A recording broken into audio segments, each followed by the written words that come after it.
Hello बच्चों, first of all आइए question को रीड करते हैं। The question is A B C is a triangle in which B C equal to 9 centimetre, C A equal to 7 centimetre and A B equal to 8 centimetre. Which one of the following is correct. यहाँ पर 4 option given है, A B C and D, और हमें इनमें से correct option choose करना है। तो आइए क्वेश्चन को सॉल्व करते हैं। क्वेश्चन को सॉल्व करने से पहले कोसाइन रूल देख लेते हैं कि अगर हमें कोई ट्राइंगल गिवन है A B C, let suppose ये पॉइंट ए है और एंगल ए है, ये बी है और एंगल बी है, और ये पॉइंट सी और एंगल सी से रिप्रेजेंट किया जा रहा है।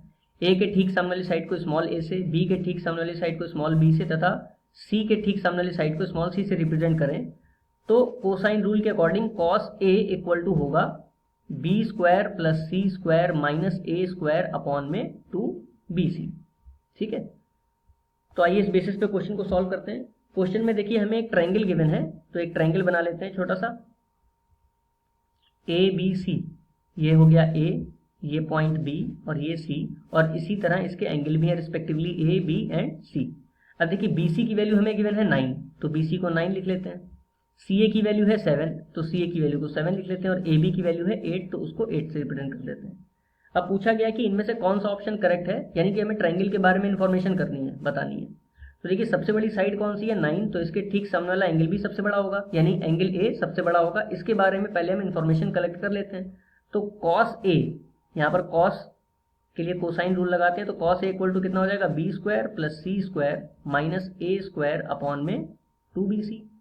ठीक है, तो बी की वैल्यू देखिए कितनी है, बी की वैल्यू कितनी है, कॉस ए हम फाइंड कर रहे हैं, तो बी स्क्वायर इक्वल टू कितना आ जाएगा 7 का स्क्वायर प्लस 8 का स्क्वायर माइनस 9 का स्क्वायर अपॉन में 2 इंटू 7 इंटू 8।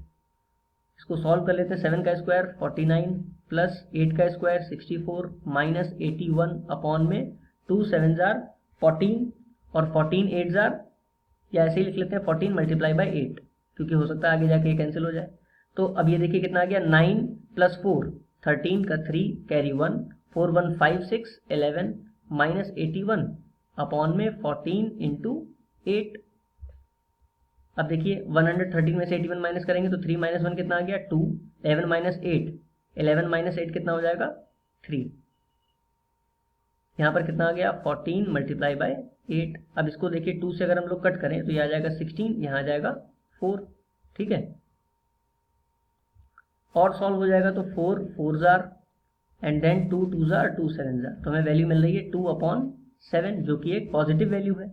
अब कॉस की वैल्यू अगर ये पॉजिटिव आ रही है, इसका मतलब क्या हुआ कि जो एंगल ए होगा वो 90 डिग्री से कम होगा, यानी कि 90 डिग्री से छोटा होगा। ठीक है, क्यों होगा, क्योंकि कॉस ए इक्वल टू आ रहा है 2/7 विच इज ग्रेटर देन 0, और अगर ये ग्रेटर देन 0 है तो इसका मतलब कॉस ए की वैल्यू जो होगी वो 90 से कम होगी, यानी कि एक्यूट एंगल होगा। अब जब सबसे बड़ा एंगल ही एक्यूट है, इसका मतलब पूरा ट्रायंगल कैसा होगा, एक्यूट एंगल होगा, which is option number A. तो करेक्ट आंसर हो जाएगा ऑप्शन ए। आई होप आपको ये क्वेश्चन समझ में आया होगा। Thank you.